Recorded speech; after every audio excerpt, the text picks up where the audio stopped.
Nama asli beliau adalah Hamim Tohari Jazuli, lahir tahun 1940. Karena saudara-saudaranya waktu kecil susah ketika mengucapkan Hamim, malah yang terucap Mik, lalu dipanggil Gus Mik.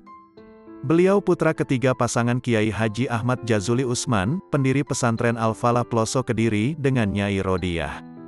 Berikut akan diuraikan beberapa fakta sosok Gus Mik yang dinukil dari berbagai sumber. Pendiri Zikrul Ghafilin dan Jantiko Mantap. Gus Mik seorang hafiz, penghafal Al-Quran. Karena, bagi Gus Mik, Al-Quran adalah tempat mengadukan segala permasalahan hidupnya yang tidak bisa dimengerti orang lain. Dengan mendengarkan, semaan, dan membaca Al-Quran, Gus Mik merasakan ketenangan dan serasa berdialog dengan Allah. Beliau akhirnya berinisiatif membentuk Majelis Semaan Al-Quran, Jamaah Zikrul Ghafilin, dan Jantiko Mantap. Semasa hidupnya, Gus Mik dikenal sebagai kiai nyeleneh yang berkaramah. Banyak orang memadati acara keagamaan yang dipimpin Gus Mik. Semaan Al-Quran dan Zikrul Ghafilin yang diselenggarakannya selalu penuh sesak oleh jamaah yang datang dari berbagai penjuru tanah Jawa. Dari pagi, para jamaah bersabar mendengarkan bacaan Al-Quran, guna bisa mengamini doa yang dibacakan oleh Gus Mik seusai qori menamatkan Al-Quran 30 juz. Selain mengharap doa, tentu saja juga menanti siraman rohani berupa mawisah hasanah dari kiai harismatik tersebut.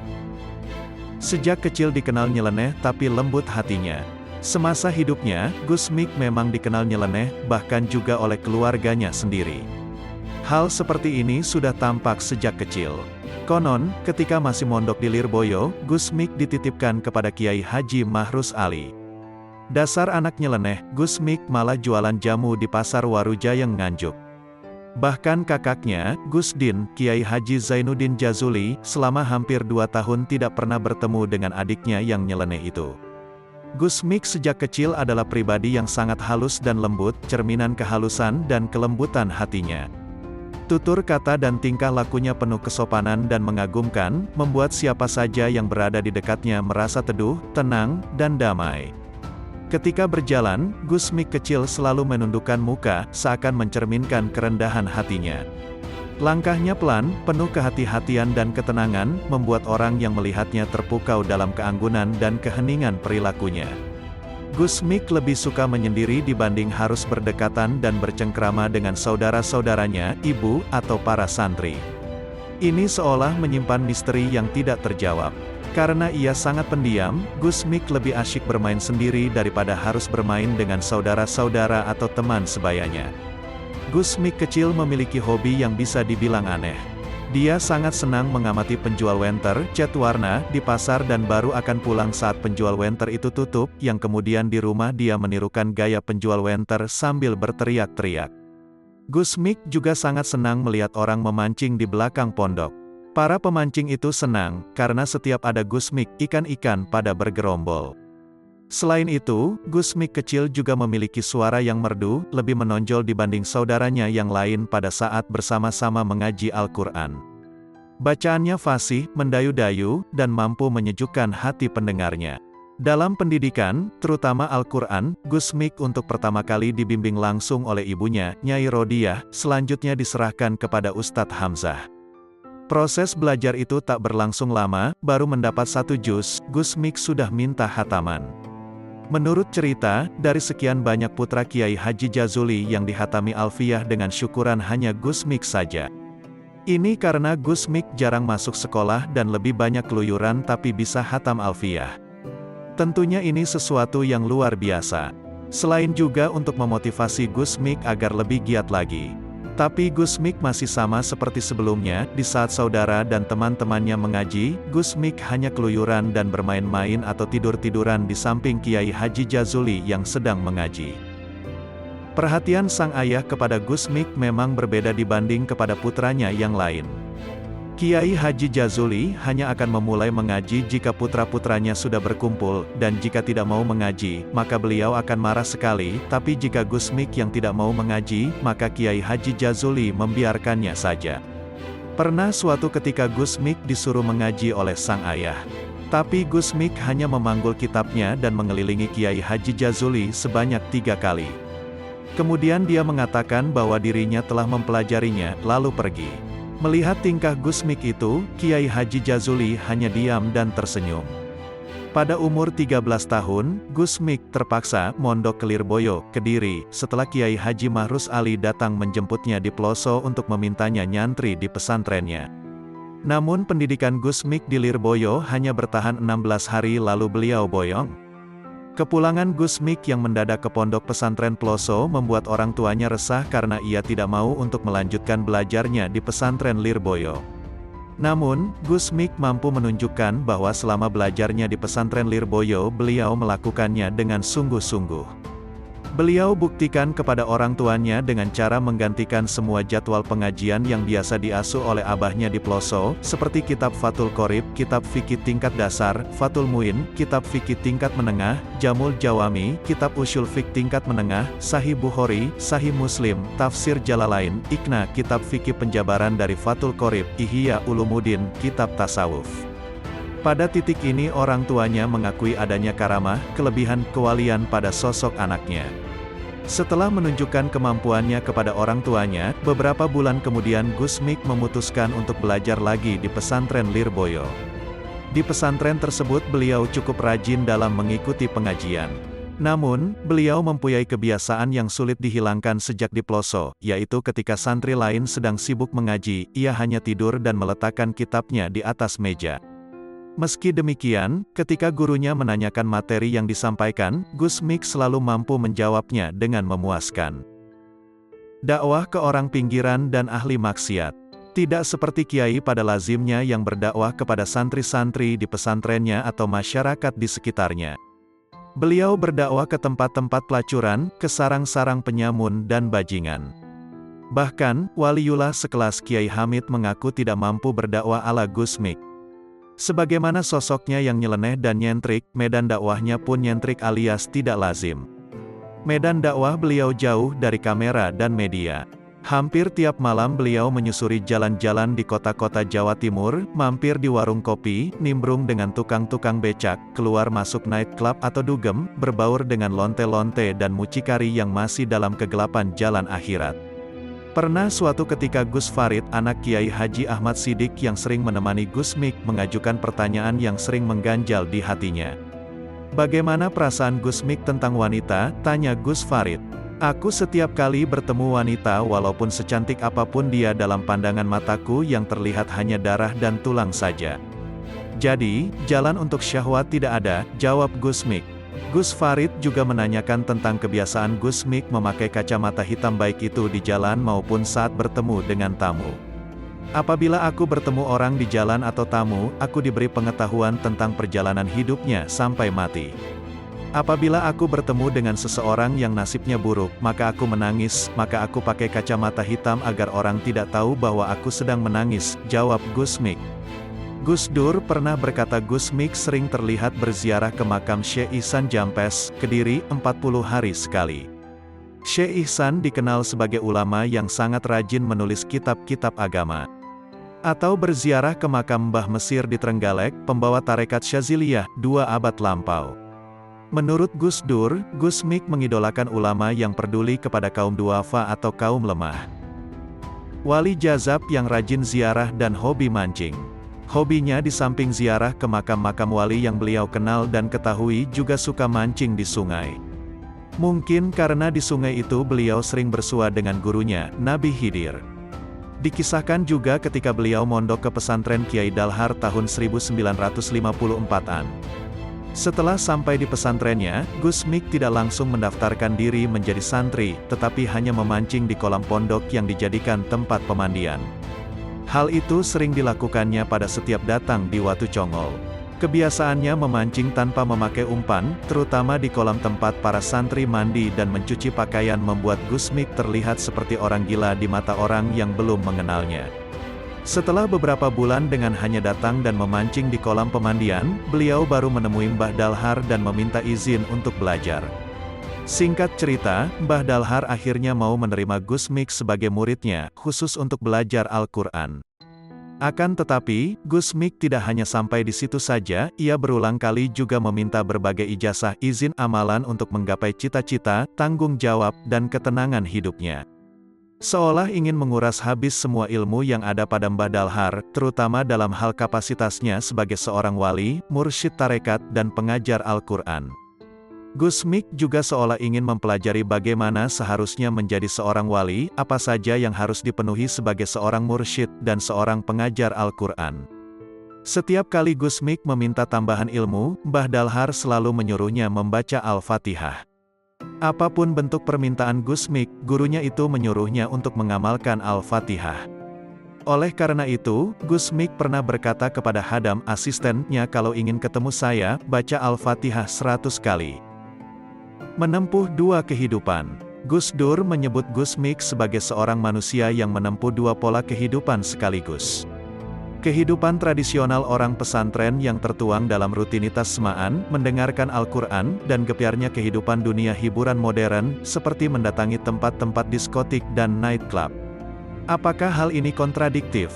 Ternyata tidak, sebab di kedua tempat itu, Gus Mik memiliki peran yang sama. Beliau memberi kesejukan kepada jiwa yang gersang, memberikan harapan kepada mereka yang putus asa, menghibur mereka yang bersedih, menyantuni mereka yang lemah, dan mengajak semua kepada kebaikan, dan yang terpenting mengajak semua untuk bertobat, kembali ke jalan Allah.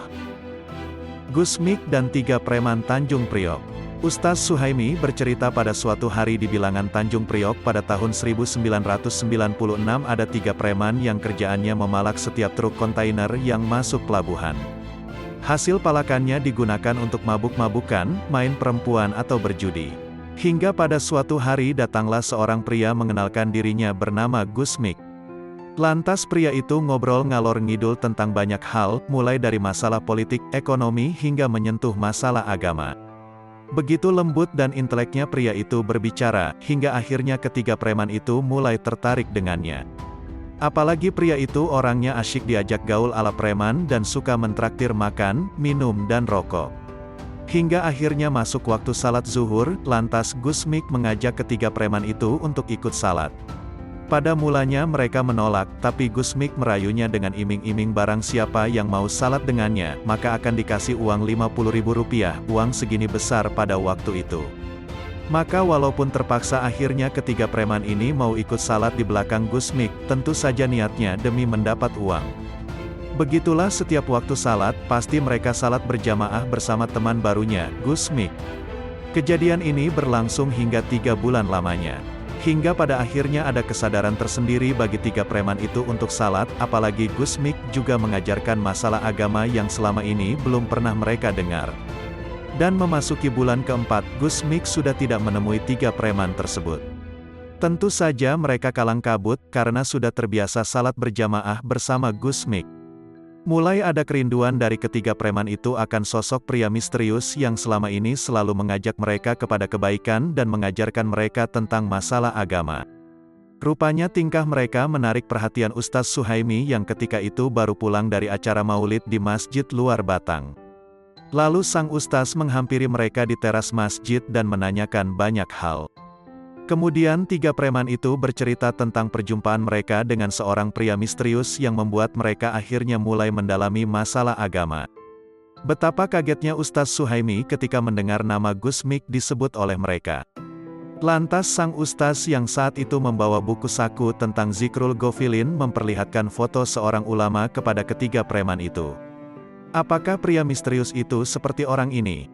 Dengan nada heran, preman itu menjawab, "Iya benar, apakah Ustaz kenal dengan dia?" Ustaz Suhaimi menjawab, "Bukan kenal lagi. Ini guru saya. Beliau seorang ulama besar yang merupakan waliullah. Beliau sudah wafat 3 tahun yang lalu."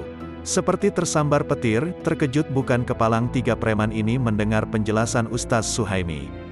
Jadi selama ini mereka mendapat pencerahan dari seorang ulama besar, waliullah terkenal, yang sudah lama wafat. Menangislah mereka sambil menciumi tangan Ustaz Suhaimi sambil menyatakan keinginan mereka untuk bertobat dan meminta beliau mau mengajari mereka tentang masalah agama. Akhirnya sang ustaz pun menyanggupinya dengan berurai air mata. Gus Mik dan Kiai Hamid Pasuruan. Gus Mik dalam usia 9 tahun sudah pernah ke Pasuruan untuk mengunjungi Kiai Hamid. Ini adalah sebuah pertemuan pertama yang sangat mengharukan. Saat itu Gus Mik telah beberapa hari tinggal di pondok Kiai Hamid. Selama itu pula Gus Mik tidak pernah menjalankan salat. Ia hanya tidur saja sepanjang hari. Oleh Kiai Hamid, Gus Mik kemudian dibangunkan dan dimarahi agar menjalankan salat. Gus Mik lalu bangun, tetapi bukan untuk menjalankan salat melainkan membaca perjalanan hidup Kiai Hamid dari awal hingga akhir, termasuk mengenal kelebihan dan kekurangannya. Kiai Hamid pun terkejut, kemudian memeluk Gus Mik dengan berurai air mata. Sejak saat itu, Kiai Hamid sangat menyayangi Gus Mik dan memerintahkan semua muridnya agar apapun yang dilakukan Gus Mik dibiarkan saja, bahkan kalau bisa dilayani semua kebutuhannya. Setelah dewasa, pasca kekacauan akibat pemberontakan PKI mulai reda, Gus Mik dalam perkembangan dakwahnya mulai memasuki wilayah Pasuruan. Pertama kali masuk wilayah tersebut, Gus Mik menuju rumah Kiai Hamid yang dikenal sebagai Waliullah. Saat hendak naik mobil dari Malang, Gus Mik mengirim bacaan Al-Fatihah kepada Kiai Hamid. Selama dalam perjalanan, Gus Mik hanya diam saja sehingga para pengikutnya pun ikut diam membisu. Tiba-tiba di pekarangan dalam Kiai Hamid, Gus Mik tidak langsung bertemu, tetapi hanya mondar-mandir di jalan. Setelah beberapa lama, Gus Mik mengajak salat di masjid, dan Gus Mik menjadi imam. Setelah salam, ada seorang laki-laki yang menyentuh pundak Amar Mujib dan bertanya, "Maaf, orang itu apakah Kiai Hamim?" Amar mengangguk, "Gus, nanti tidur di sini ya. Nanti saya potongkan ayam, dan tidur dengan saya satu rumah," kata lelaki itu yang ternyata adalah Kiai Hamid. Ternyata Kiai Hamid tidak mengenali Gus Mik yang duduk-duduk dan mondar-mandir di pekarangan karena penampilan Gus Mik sudah sangat jauh berbeda dengan saat ketika ia sering mengunjunginya belasan tahun silam. Saat itu, Gus Mik masih muda dengan pakaian lusuh dan rambut gondrong. Pertemuan pertama Gus Mik dengan Kiai Hamid saat Gus Mik berusia sekitar 9 tahun. Dikisahkan juga suatu hari Gus Mik bertamu ke rumah Kiai Hamid. Keduanya asyik berbincang tanpa memedulikan tamu-tamu yang lain. Puluhan tamu menunggu untuk sowan ke Kiai Hamid, tetapi tidak dipedulikan sampai akhirnya datang Kiai Dofir.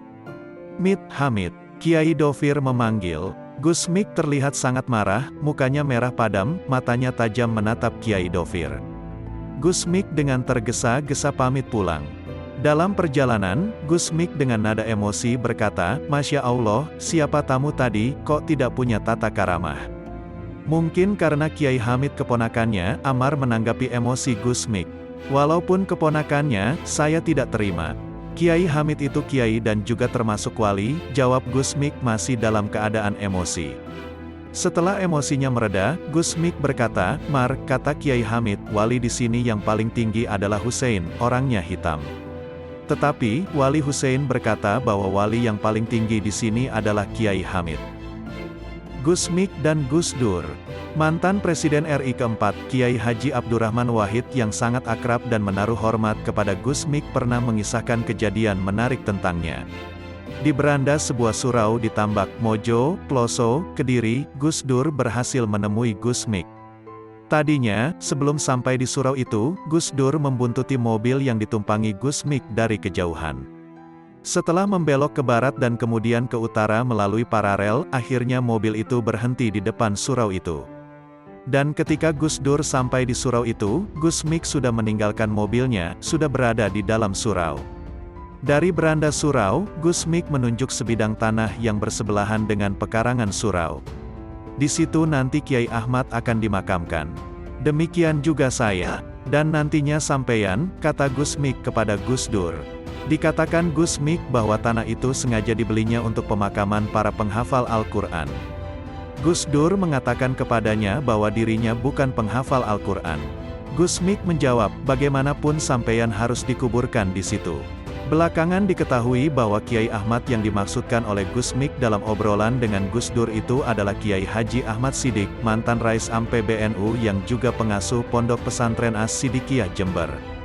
Kabar akan berpulangnya Kiai Haji Ahmad Sidik bahkan dikemukakan oleh Gus Mik kepada Gus Dur sebulan sebelum kewafatannya. Waktu itu, Gus Mik memberi isyarat kepada Gus Dur agar Nahdlatul Ulama mempersiapkan calon Rais Am baru, padahal waktu itu Kiai Haji Ahmad Siddiq masih menjabat Rais Am masih sehat. Belakangan juga diketahui bahwa Gus Dur tidak dimakamkan di tempat yang Gus Mik tunjukkan karena sebelumnya sudah ada amanat dari Kiai Haji Hashim Asy'ari dan Kiai Haji Awahid Hashim, kakek dan ayahnya Gus Dur, agar Gus Dur beristirahat di Tebu Ireng bersama mereka berdua tepat seminggu sebelum wafatnya Gus Dur. Ternyata pengakuan Gus Dur bukan sebagai penghafal Al-Quran mengungguli terawangan Gus Mik. Gus Mik dan Kiai Ahmad Siddiq Jember. Suatu ketika, rombongan keluarga Kiai Haji Ahmad Siddiq yang tengah khusyuk ziarah di makam Sunan Ampel terganggu oleh kedatangan rombongan Gus Mik yang terdiri dari berbagai latar belakang sosial. Rombongan yang cukup banyak itu sedikit gaduh sehingga mengusik rombongan yang lain, termasuk rombongan Kiai Haji Ahmad Siddiq. Melihat rombongan Gus Mik yang campur aduk dan gaduh itu, Kiai Haji Ahmad Siddiq menyingkir lalu melanjutkan perjalanan ke Pasuruan menemui Kiai Hamid Pasuruan yang masih merupakan kerabatnya. Kiai Haji Ahmad Siddiq bercerita kepada Kiai Hamid bahwa dirinya telah bertemu dengan Gus Mik dan rombongannya saat ziarah di makam Sunan Ampel. "Ya, Pak Kiai, begini, Gus Mik itu di atas saya," jawab Kiai Hamid setelah mendengar pengaduan Kiai Haji Ahmad Siddiq. "Ah, masa?" tanya Kiai Haji Ahmad Siddiq tidak percaya karena Kiai Hamid sudah sangat masyhur kewaliannya di kalangan ulama Jawa. "Saya itu tugasnya, sowan, kepada para kiai. Kalau Gus Mik itu tugasnya kepada Bromo Corah, bajingan," jawab Kiai Hamid. Kiai Haji Ahmad Siddiq hanya diam saja mendengarkan dan penuh keraguan. "Benar, Pak Kiai. Gus Mik itu tugasnya kepada para Bromo Corah, para pemabuk, penjudi, perempuan nakal, dan orang-orang awam. Untuk tugas seperti itu saya tidak sanggup," tegas Kiai Hamid. Setelah mendengar jawaban Kiai Hamid, Kiai Haji Ahmad Siddiq dengan perasaan yang berkecamuk langsung berangkat ke Ploso menemui Kiai Haji Jazuli, ayahnya Gus Mik, untuk mengadukan jawaban Kiai Haji Hamid tersebut. "Begini, Kiai Ahmad, saya dengan Gus Mik itu harus bagaimana?" Dulu, Kiai Watu Congol, Mbah Dalhar, juga menceritakan kehebatannya Gus Mik. "Saya jadinya hanya bisa diam saja," jawab Kiai Haji Jazuli. Diceritakan juga, Kiai Haji Ahmad Siddiq pernah mengadu kepada Kiai Hamid tentang sepak terjang Gus Mik dan para pengikutnya karena kebetulan Kiai Haji Ahmad Siddiq juga sering ke Tulungagung, di rumah mertuanya, sehingga ia sering menyaksikan hal yang ganjil. "Begini Pak Kiai, sampeyan kalau baik dengan saya, berarti juga harus baik dengan sana karena ia kakakku. Sampeyan buka saja kitab ini halaman sekian," jawab Kiai Hamid. Akhirnya, Kiai Haji Ahmad Siddiq pulang dan membuka kitab yang telah sering dibacanya. Kiai Haji Ahmad Siddiq pun menjadi mengerti maksud dari kitab itu dan kaitannya dengan laku Gus Mik. Diceritakan juga ketika Gus Mik masih berusia 9 tahun, Gus Mik sowan ke rumah Gus Ud, Kiai Haji Masud Pagerwojo, Sidoarjo. Gus Ud adalah seorang tokoh harismatik yang diyakini sebagai seorang wali. Dia sering dikunjungi oleh sejumlah ulama untuk dimintai doanya. Di rumah Gus Ud inilah untuk pertama kalinya Gus Mik bertemu Kiai Haji Ahmad Siddiq yang di kemudian hari menjadi orang kepercayaannya dan sekaligus besannya. Saat itu, Kiai Haji Ahmad Siddiq masih berusia 23 tahun, dan tengah menjadi sekretaris pribadi Kiai Haji Wahid Hashim yang saat itu menjabat sebagai Menteri Agama. Sebagaimana para ulama yang berkunjung ke dalam Gus Ud, kedatangan Kiai Haji Ahmad Siddiq ke dalam Gus Ud juga untuk mengharapkan doa dan dibacakan Al-Fatihah untuk keselamatan dan kesuksesan hidupnya. Tetapi, Gus Ud menolak karena merasa ada yang lebih pantas membaca Al-Fatihah. Gus Ud kemudian menunjuk Gus Mik yang saat itu tengah berada di luar rumah. Gus Mik dengan terpaksa membacakan Al-Fatihah setelah diminta oleh Gus Ud. Kiai Haji Ahmad Siddiq, sebelum dekat dengan Gus Mik, pernah menemui Gus Ud untuk bicara empat mata menanyakan tentang siapakah Gus Mik itu. "Mbah, saya sowan karena ingin tahu Gus Mik itu siapa, kok banyak orang besar seperti Kiai Hamid menghormatinya?" tanya Kiai Haji Ahmad Siddiq. "Di sekitar tahun 1950-an, kamu datang ke rumahku meminta doa. Aku menyuruh seorang bocah untuk mendoakan kamu kan? Itulah Gus Mik. Jadi, siapa saja, termasuk kamu, bisa berkumpul dengan Gus Mik itu seperti mendapatkan Lailatul Qadar," jawab Gus Ud. Begitu Gus Ud selesai mengucapkan kata Lailatul Qadar, Gus Mik tiba-tiba turun dari langit-langit kamar lalu duduk di antara keduanya. Sama sekali tidak terlihat bekas atap yang runtuh karena dilewati Gus Mik. Setelah mengucapkan salam, Gus Mik kembali menghilang. Subhanallah. Gus Mik dan Habib Muhammad As-Sakaf. Pada kesempatan yang lain, Gus Mik bersama Ibnu Katsir Siroj dan Noto Tawar pergi ke Pasuruan untuk mencari Habib Muhammad As-Sakaf. Hari itu, hari Minggu, mereka berangkat dari Tulungagung pagi-pagi. Hampir seharian berputar-putar di Pasuruan, belum juga ketemu alamatnya. Sudah ditemukan Habib Muhammad, tetapi belum ditemukan yang bermarga As-Sakaf. Hingga diputuskan, pokoknya yang aneh, Harikul ada dan yang jazab. Sayang, tetap tidak ketemu juga. Akhirnya, satu-satunya jalan adalah bertanya kepada Kiai Hamid Pasuruan. Begitu tiba di rumah Kiai Hamid, beliau sudah menyambut di depan pintu. Hamim, wal Quranil Hakim, sapa Kiai Hamid sambil memeluk Gus Mik dan membimbingnya masuk. Di dalam rumah, Kiai Hamid menghadiahi kain sarung Samarinda berwarna hijau kepada Gus Mik.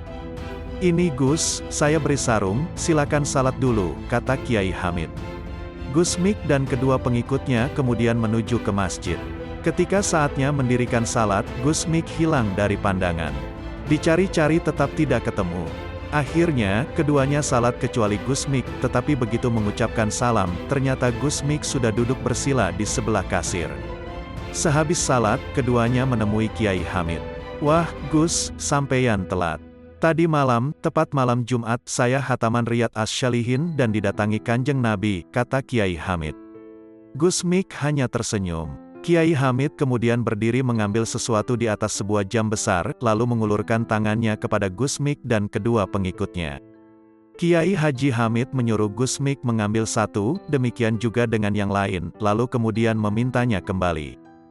Gus Mik, yang tadinya mengambil biji koro yang berada di tengah, ketika mengembalikan biji itu ke telapak tangan Kiai Hamid berubah menjadi batu akik, sementara yang lain masih tetap berupa biji koro.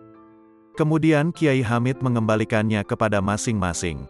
Kepada Ibnu Katsir, Kiai Hamid berpesan agar biji itu ditanam dan kelak bila sudah berbuah Kiai Hamid akan datang berkunjung ke rumahnya. Ketiganya lalu berpamitan dan segera mencari rumah Habib Muhammad As-Sakaf sebagaimana petunjuk Kiai Hamid. Ternyata, rumahnya tidak jauh dari dalam Kiai Hamid. Setelah ketiganya tiba di rumah Habib Muhammad As-Sakaf dengan suara yang keras dan lantang, tiba-tiba Habib bertanya, "Dari mana?" "Dari Kediri," jawab Gus Mik. "Mau apa?" tanya Habib. "Mau minta doa salawat," jawab Gus Mik. "Apa belum salat?" "Di dalam salat kan banyak salawat dan banyak doa," jawab Habib. Lalu Habib berdiri menjalankan salat. Akan tetapi, urut-urutan salat yang dijalankannya kacau balau dalam tinjauan fikih. Usai salat, Habib mengambil ceret berwarna keemasan dengan satu gelas besar dan 3 cangkir kecil.